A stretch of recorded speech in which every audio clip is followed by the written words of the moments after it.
हरे रामा राम राम हरे हरे, हरे कृष्णा कृष्णा कृष्णा हरे हरे। श्रीमन नारायण नारायण नारायण, भजमन नारायण नारायण नारायण। गोविंद मेरो है गोपाल मेरो है, कृपा के बिहारी नंद लाल मेरो है।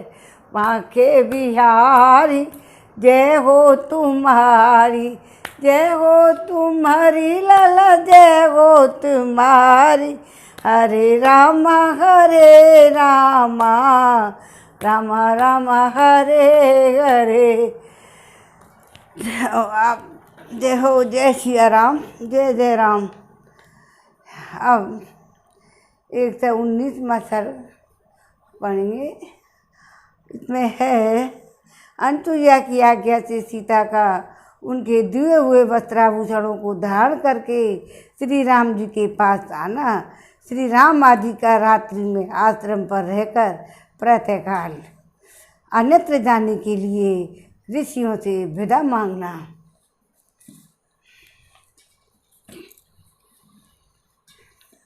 धर्म को जानने वाली अनुसुईया ने उस लंबी कथा को सुनकर मिथिलेश कुमारी सीता को, जो कल हमने सुनाई थी कथा, तो हम अनुसुईया की कथा, अनुसुईया जी को सीता स्वयंवर की बातें बताई सीता जी ने, और सुनकर के वो लंबी कथा को सुनकर मिथिलेश कुमार सीता को अपनी दोनों भुजाओं से आंख में भर लिया और उनका मस्तक चूमकर कहा, बेटी, तुमने सुस्पष्ट अक्षर वाले शब्दों में यह विचित्र मधुर प्रसंग सुनाया है। तुम्हारा स्वयंवर जिस प्रकार हुआ था वह सब मैंने सुन लिया। मधुर भाषणी सीते, तुम्हारी इस कथा में मेरा मन बहुत लग रहा है।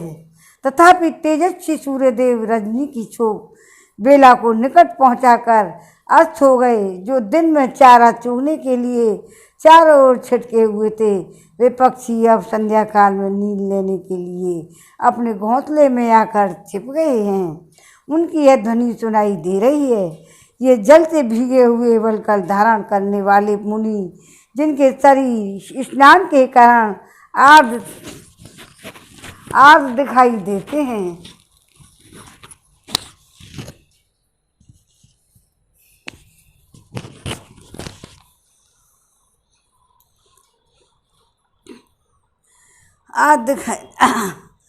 छिप गए हैं और उनकी ध्वनि सुनाई दे रही है। ये जल से भीगे हुए बलकर धारण करने वाले मुनि, जिनके शरीर स्नान के कारण आज दिखाई देते हैं, जल से भरे कलश उठाए एक साथ आश्रम की ओर ही लौट रहे हैं। महिषी अत्रि ने विधि पूर्वक अग्निहोत्र संबंधी होम कर्म संपन्न कर लिया है। अतः वायु के वेग से ऊपर को उठा हुआ यह कबूतर के कंठ की भांति चामवर्ण का धूम दिखाई दे रहा है। अपनी इंद्रियों से दूर देश में चारों ओर जो वृक्ष दिखाई देते हैं, वे थोड़े पत्ते वाले होने पर भी अंधकार से व्याप्त हो घनीभूत हो गए हैं। अतएव दिशाओं का भान नहीं हो रहा है। रात को विचरने वाले प्राणी, उल्लू आदि सब ओर विचरण कर रहे हैं तथा ये तपोवन के मृग पुण्य क्षेत्र स्वरूप आश्रम की वेदी आदि विभिन्न प्रदेशों में सो रहे हैं। सीते, अब रात हो गई, वह नक्षत्रों से सज गई है। आकाश में चंद्रदेव चांदनी की चादर ओढ़े उदित दिखाई देते हैं। अतः अब जाओ, मैं तुम्हें जाने की आज्ञा देती हूँ। जाकर श्री रामचंद्र जी की सेवा में लग जाओ। तुमने अपनी मीठी मीठी बातों से मुझे भी बहुत ही संतुष्ट किया है। बेटी मिथिलेश कुमारी, पहले मेरी आंखों के सामने अपने आप को अलंकृत करो। इन दिव्य वस्त्र और आभूषणों को धारण करो। कंद के इन सुशोभित हो मुझे प्रसन्न करो।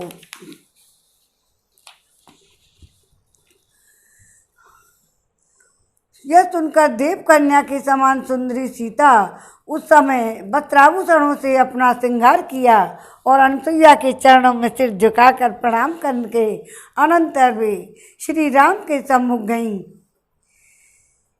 श्री राम ने जब इस प्रकार सीता को वस्त्र और आभूषणों से विभूषित देखा तब तपस्वी अनुसुईया के उस प्रेम उपहार के दर्शन से वक्ताओं में श्रेष्ठ रघुनाथ जी को बड़ी ही प्रसन्नता हुई।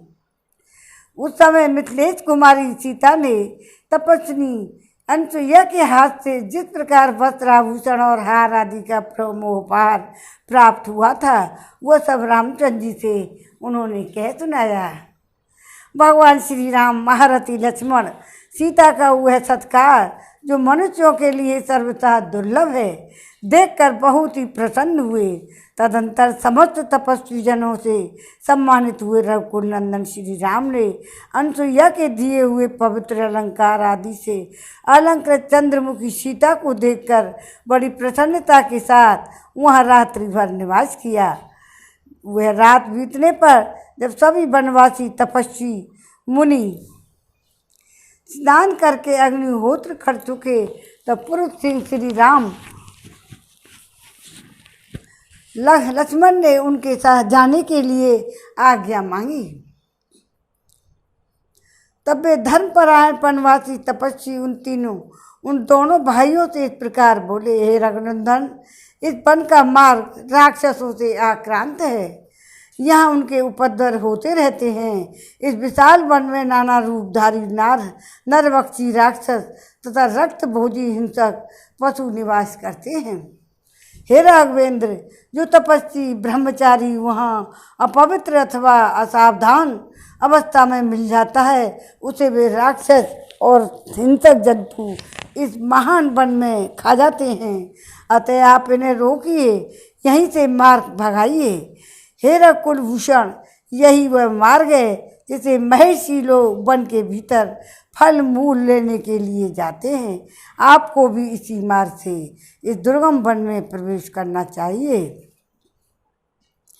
तपस्वी ब्राह्मणों ने हाथ जोड़कर जब ऐसी बातें कही उनके मंगल यात्रा के लिए स्वास्थ्य वाचन किया और शत्रुओं को संताप देने वाले भगवान श्री राम ने अपनी पत्नी सीता और भाई लक्ष्मण के साथ उस वन में प्रवेश किया मानो सूर्यदेव मेघों के घटा के भीतर घुस गए हों। जय सिया राम। अब ये 119वां सर्ग पूरा हुआ। अब ये अयोध्या कांड पूरा हो जाता है। अब अरण्य कांड चलेगा। श्रीमद् भागवत का, श्रीमद् रामायण का, वाल्मीकि रामायण का अरण्य कांडम और प्रथम सर्ग। हरे रामा रामा रामा हरे हरे, कौदिलिंगे खबरिया रे, राम जी के चरणन में मन हो जा दीवाना रे, राम जी के चरणन में कौदिलिंगे खबरिया रे, राम जी के चरणन में मंगल भवन अमंगल हारी, उमा सहित जय जपत पुरारी, दीन दयाल वृद्ध संभारी, हरनाथ मम संकट भारी।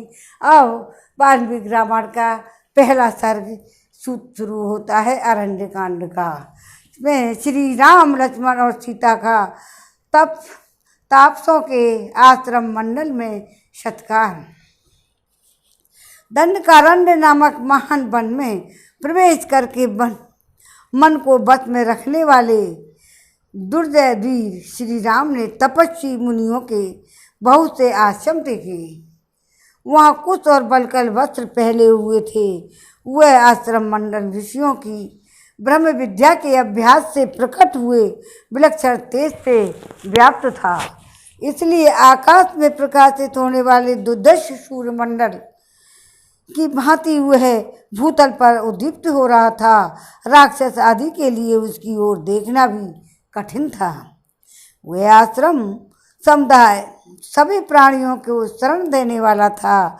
उसका आंगन सदा झाड़ने बहारने से स्वच्छ बना रहता था। वहाँ बहुत से वन्य पशु भरे रहते थे और पशु पक्षियों के समुदाय भी उसे चारों ओर से घिरे रहते थे। वहाँ का प्रदेश इतना मनोरम था कि वहाँ अप्सराएं प्रतिदिन आकर नृत्य किया करती थीं। उस स्थान के प्रति उनके मन में बड़े आदर का भाव था। बड़ी बड़ी अग्निशालाएं और ध्रुवा आदि यज्ञ पात्र, मृग चर्म, कुछ समिधा, जलपूर्ण कलश, फल मूल उसकी शोभा बढ़ाते थे। स्वादिष्ट फल देने वाले परम पवित्र तथा बड़े बड़े वन्य वृक्षों से हुआ आश्रम मंडल घिरा हुआ था। यो अरण्य कांड में बल वैष्णदेव और होम से पूजित हुए पवित्र आश्रम समूह वेद मंत्रों की पाठ की ध्वनि से हमेशा गूंजता रहता था।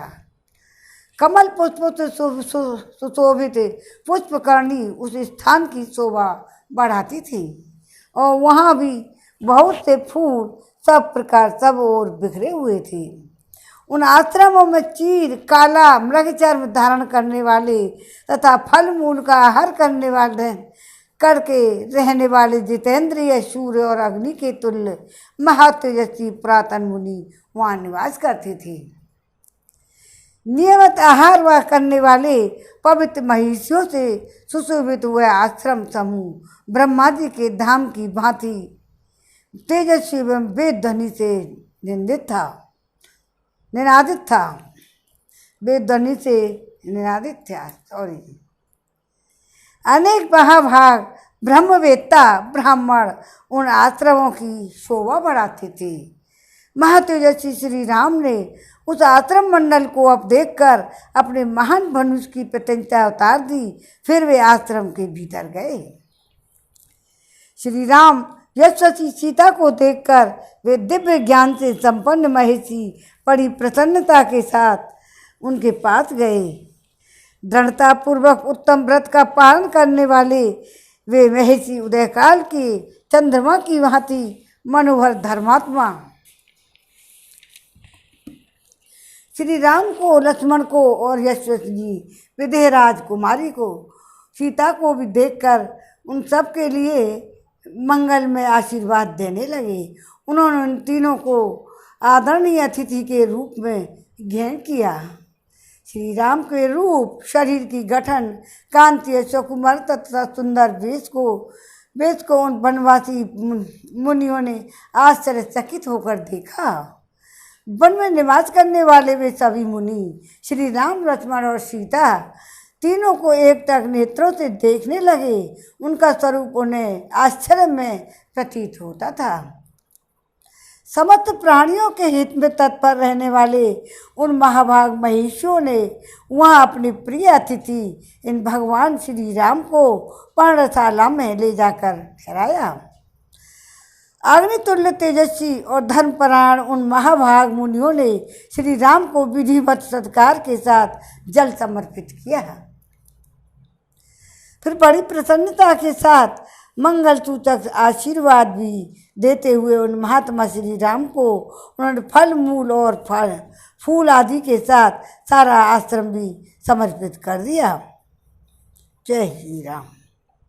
सब कुछ निवेदन करके वे धर्मज्ञ मुनि हाथ जोड़कर बोले, हे रघुनंदन, दंड धारण करने वाला राजा, धर्म का पालक, महायशस्वी, इस जन समुदाय को शरण देने वाला मानवीय, पूजनीय एवं सबका गुरु है। इस भूतल पर इंद्र और लोकपालों का ही चौथा अंश होने के कारण वह प्रजा की रक्षा करता है। अतः राजा सबसे बंधित होता तथा उत्तम रमणीय भोगों का उपभोग करता है। जब साधारण राजा की यह स्थिति है तब आपके लिए तो क्या कहना है। आप तो साक्षात भगवान हैं। जय श्री राम। हम आपके राज्य में निवास करते हैं, अतः आपको हमारी रक्षा करनी चाहिए। आप नगर में रहें या वन में, हम लोगों के राजा ही हैं, आप समस्त जन समुदाय के शासक एवं पालक हैं। हे राजन, हम जीव मात्र को दंड देना छोड़ हे राजन, हमने जीव मात्र को दंड देना छोड़ दिया है, क्रोध और इंद्रियों को जीत लिया है। अब तपस्या ही हमारा धन है। जैसे माता गर्भस्थ बालक की रक्षा करती है, उसी प्रकार आपको सदा सब तरह से हमारी रक्षा करनी चाहिए।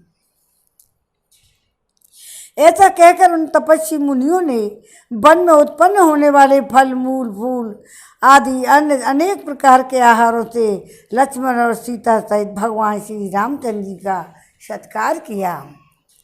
इसके सिवा और दूसरे अग्नितुल्य तेजस्वी और न्याय युक्त बर्ताव वाले सिद्ध तापसों ने भी सर्वेश्वर भगवान श्री राम को यथोचित रूप से तृप्त किया। पहला सर्ग में विराम हो गया है, अब दूसरा सर्ग पढ़ेंगे।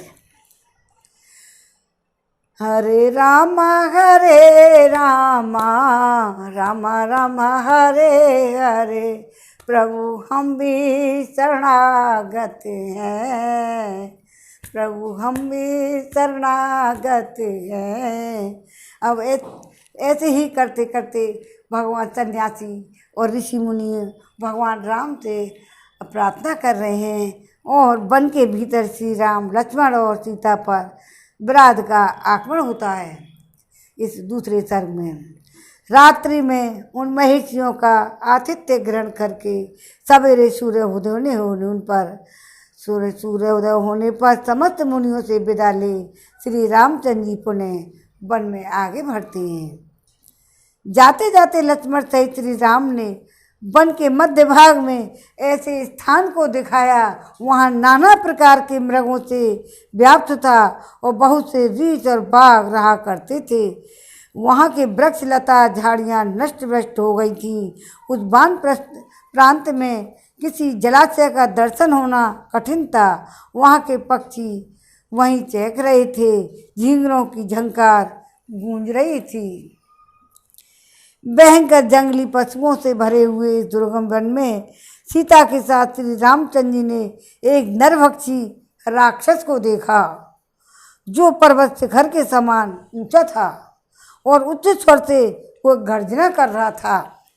उसकी आंखें गहरी, मुंह और बहुत बड़ा आकार और विकट और पेट विकराल था। वह देखने में बड़ा भयंकर, घृणित और बेडोल सहित बहुत बड़ा और विकृत बेच से युक्त था।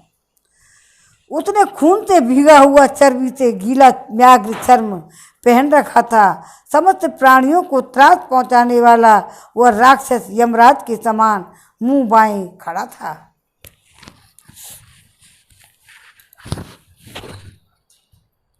वह एक लोहे के सूल के 3 सिंह, 4 बाघ, दो भेड़िए, 10 चितकबरे, हरिण और दांतों सहित एक बहुत बड़ा हाथी का मस्तक जिसमें चर्बी लिपटे हुए थी गांथ कर जोर जोर से दहाड़ रहा था। श्री राम, लक्ष्मण और मिथिलेश कुमारी सीता को देखते ही वह क्रोध से भरकर भैरवनाद करके पृथ्वी को कंपित करता हुआ उन सब की ओर उस प्रकार दौड़ा जैसे प्राणांतकारी काल प्रजा की ओर अग्रसर होता है। वह विदेह नंदिनी सीता को गोद में ले कुछ दूर जाकर खड़ा हो गया। फिर उन दोनों भाइयों से बोला, तुम दोनों जटा और चीर धारण करके भी स्त्री के साथ रहते हो। हाथ में धनुष, बाण और तलवार लिए दंडक वन में घुस आए हैं वो, अतः जान पड़ता है तुम्हारा जीवन क्षीण हो चला है। तुम दोनों तो तपस्वी जान पड़ते हो, फिर तुम्हारी युवती स्त्री के साथ रहना कैसे संभव हुआ? अधर्म परायण पापी और मुनि समुदाय को कलंकित करने वाले तुम दोनों कौन हो? मैं विराध नामक राक्षस हूँ और प्रतिदिन ऋषियों के मांस का भक्षण करता हुआ हाथ में अस्त्र शस्त्र लिए इन दुर्गम वन में विचरता रहता हूँ। यह स्त्री बड़ी सुंदरी है, अतः मेरी भार्या बनेगी और तुम दोनों पापियों का मैं युद्ध स्थल में रक्तपान करूँगा।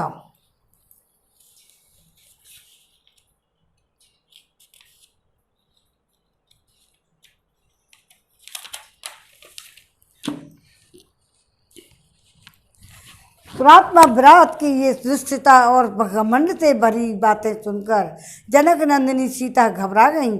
जैसे तेज हवा चलने पर केले का वृक्ष और जो जोर जोर से हिलने लगता है, उसी प्रकार उद्वेग के कारण थर वो कांपने लगी। शुभ लक्षणा सीता को सहसा विराट के चंगुल में फंसी देख श्री रामचंद्र जी सूखते हुए मुंह से लक्ष्मण को संबोधित करके बोले, सौम्य देखो तो सही, है महाराज जनक की पुत्री है और मेरी सती साध्वी पत्नी सीता विराट की अंक में जो व्यवस्था पूर्वक जा पहुंची है। अत्यंत सुख में पली हुई यशस्वी राजकुमारी सीता की यह अवस्था, हाय ये कितने कष्ट की बात है लक्ष्मण। वन में हमारे लिए जिस दुख की प्राप्ति कैकई को अभिष्ट थी, जो कुछ उसे प्रिय था, जिसके लिए वह वर मांगे थे, वह सब आज ही शीघ्रतापूर्वक सिद्ध हो गया। तभी तो वह दूरदर्शिनी कैकई अपने पुत्र के लिए केवल राज लेकर नहीं संतुष्ट हुई थी, जिसने समस्त प्राणियों के लिए प्रिय होने पर भी मुझे वन में भेज दिया, वह मेरी मजली माता कैकई आज इस समय सफल मनोरथ हुई। विदेह नंदिनी का दूसरा कोई स्पर्श कर ले, इससे बढ़कर दुख की बात मेरे लिए दूसरी कोई और नहीं है। हे सुमित्रा नंदन, पिताजी की मृत्यु तथा अपने राज्य के अपहरण से भी उतना कष्ट मुझे नहीं हुआ जितना अब हुआ है। श्री रामचंद्र जी के ऐसा कहने पर शोक के आंसू बहाते हुए लक्ष्मण कुपित हो मंत्र से अवरुद्ध हुए सर्प की भांति फुफकारते हुए बोले, ककुत्सत कुलभूषण, आप इंद्र के समान समस्त प्राणियों के स्वामी और संरक्षक हैं। जिस मुझ दास के रहते हुए आप किस लिए अनाथ की भांति संतप्त हो रहे हैं। मैं अभी कुपित होकर अपने बाण से इस राक्षस का वध करता हूँ।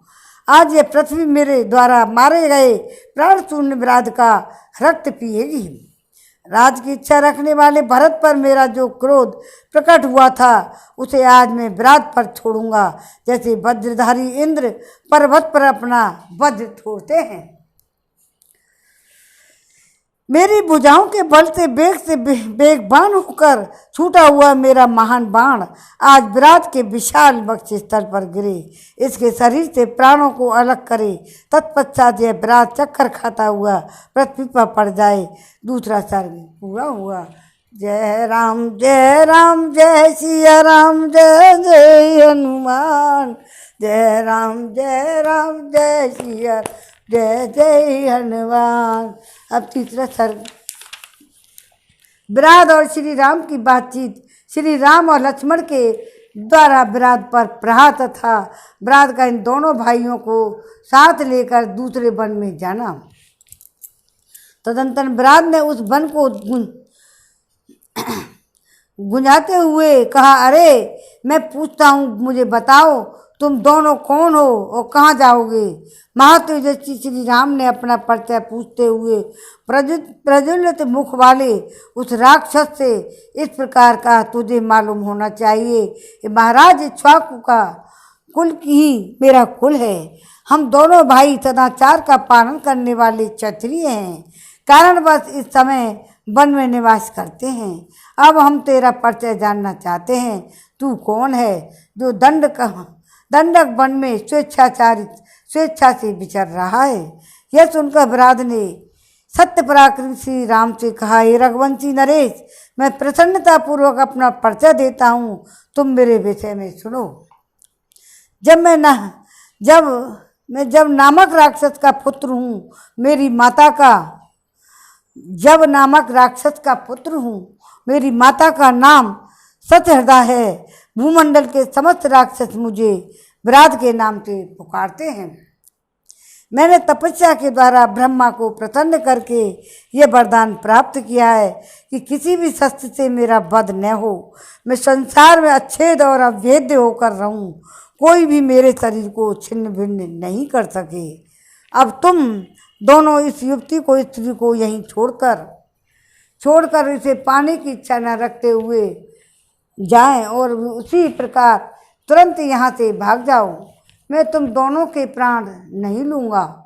यह सुनकर श्री रामचंद्र जी की आंखें क्रोध से लाल हो गई।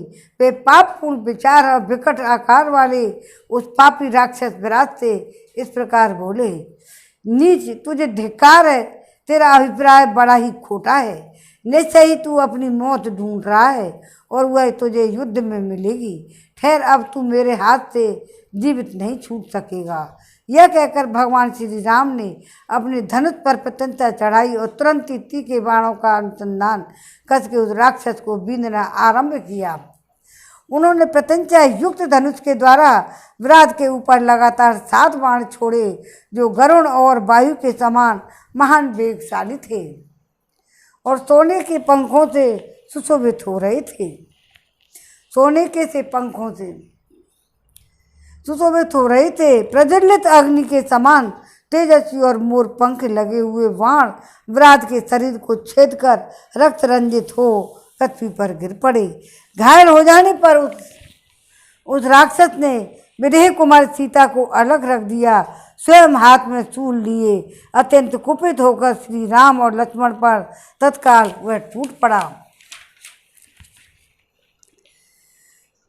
वह बड़े जोर से गर्जना करके इंद्रध्वज के समान शूल लेकर उस समय मुंह बाए हुए काल के समान शोभा पा रहा था। तब काल अनंत तक यमराज के समान उस भयंकर राक्षस विराट के ऊपर उन दोनों भाइयों ने प्रज्वलित बाणों की वर्षा आरंभ कर दी। यह देखकर और वह महाभयंकर राक्षस अट्ठास करके फिर खड़ा हो गया। जमाई के साथ अंगड़ाई लेने लगा। उसके वैसा करते ही शीघ्रगामी बाण उसके शरीर में निकलकर पृथ्वी पर गिर पड़े। वरदान के संबंध से उस राक्षस विराट ने प्राणों को रोक लिया। शूल उठाकर उन दोनों रघुवंशी वीरों पर आक्रमण किया। उसका वह शूल आकाश में वज्र और अग्नि के समान प्रज्वलित हो उठा, परंतु शस्त्रधारियों में ज्येष्ठ श्री रामचंद्र जी ने 2 बाण मारकर उसे काट डाला। श्री रामचंद्र जी के बाणों से कटा हुआ विराट का वह शूल छन्न भिन्न वज्र छन्न भिन्न हो गया और मेरु के शिलाखंड की भांति पृथ्वी पर गिर पड़ा। फिर तो वे दोनों भाई शीघ्र ही काले सर्पों के समान 2 तलवारें लेकर तुरंत उस पर टूट पड़े और तत्काल बलपूर्वक प्रहार करने लगे। उनके आघात से अत्यंत घायल हुए उस भयंकर राक्षस ने अपनी दोनों भुजाओं से उन अकाम में पुरुष सिंह वीरों को पकड़कर अनंत जाने की इच्छा की। उसके अभिप्राय को जानकर श्री राम ने लक्ष्मण से कहा, सुमित्रानंदन, वह राक्षस अपनी इच्छा के अनुसार हम लोगों को इस मार्ग से ढोकर ले चले। यह जैसा चाहता है उसी तरह हमारा वाहन बनकर हम ले चले। इनकी बाधा डालने की आवश्यकता नहीं है। जिस मार्ग से यह निशाचर चल रहा है वो हम लोगों के लिए आगे जाने का मार्ग है। अत्यंत बल से दंड बने हुए निशाचर विराट ने अपने बल पराक्रम में उन दोनों भाइयों की बालकों की तरह उठाकर अपने दोनों कंधों पर बिठा लिया। उन दोनों रघुवंशी वीरों को कंधे पर चढ़ा लेने के बाद राक्षस विराट भयंकर गर्जना करता हुआ वन की ओर चल दिया। तदंतर उसने एक ऐसे वन में प्रवेश किया जो महान मेघों के घटा के समान घना और नीला था। नाना प्रकार के बड़े बड़े वृक्ष वहाँ भरे हुए थे। भांति भांति के पक्षियों के समुदाय उस विविध विचित्र शोभा से संपन्न बना रहे थे तथा बहुत से गीदड़ और हिंसक पशु उसमें सब ओर फैले हुए थे। श्रीमन नारायण नारायण नारायण, भजमन नारायण नारायण नारायण, गोविंद मेरो है गोपाल मेरो है, श्री बांके बिहारी नंदलाल मेरो है, बांके बिहारी जय हो तुम्हारी, जय हो तुम्हारी लाला जय हो तुम्हारी। श्रीमन नारायण नारायण नारायण, भजमन नारायण नारायण नारायण, गोविंद मेरो है गोपाल मेरो है, श्री बांके बिहारी नंदमल मेरो है। हरे रामा रामा रामा हरे हरे, हरे कृष्णा कृष्णा कृष्णा हरे हरे। कौन लिंगे खबरिया रे राम जी के चरणन में। अब तीसरा सर्ग पूरा हुआ, अब चौथा सर्ग कल पढ़ेंगे। अब श्री राम जी का इसमें है लक्ष्मण के द्वारा व्राध का वध, अभी वध नहीं हुआ है, कल करेंगे। हरे रामा रामा रामा हरे हरे, हरे कृष्णा कृष्णा कृष्णा हरे हरे। जय श्री राम। आरती श्री रामायण जी की, कीरति कलित ललित सिय पी की। आरती श्री रामायण जी की, कीरति कलित ललित सिय पी की। गावत ब्रह्मादिक मुनि नारद, वाल्मीकि विज्ञानी। सुख सनकादि शेष और सारद, वरन पवन सुत कीरति की। श्री रामायण जी की संतन गावत शंभु भवानी, असुघट संभव मुनि विज्ञानी। व्यास आदि कवि पुंज बखानी, काक भुजंड करुण के यकी। आरती श्री रामायण जी की, चारों वेद पुराण छहों शास्त्र सब ग्रंथन को। तन मन धन संतन को सर्व, चारा अंश समत सब ही की। आरती श्री रामायण जी की, कलिमल हरन विषय रस फीकी। सुबग सिंगार मुक्ति जुमती की, हरन रोग भव भूरि अमी की। तात मात सब विधि तुलसी की। आरती श्री रामायण जी की, कीरति कलित ललित सिय पी की। बोल सियापति रामचंद्र की जय। जय श्री राम।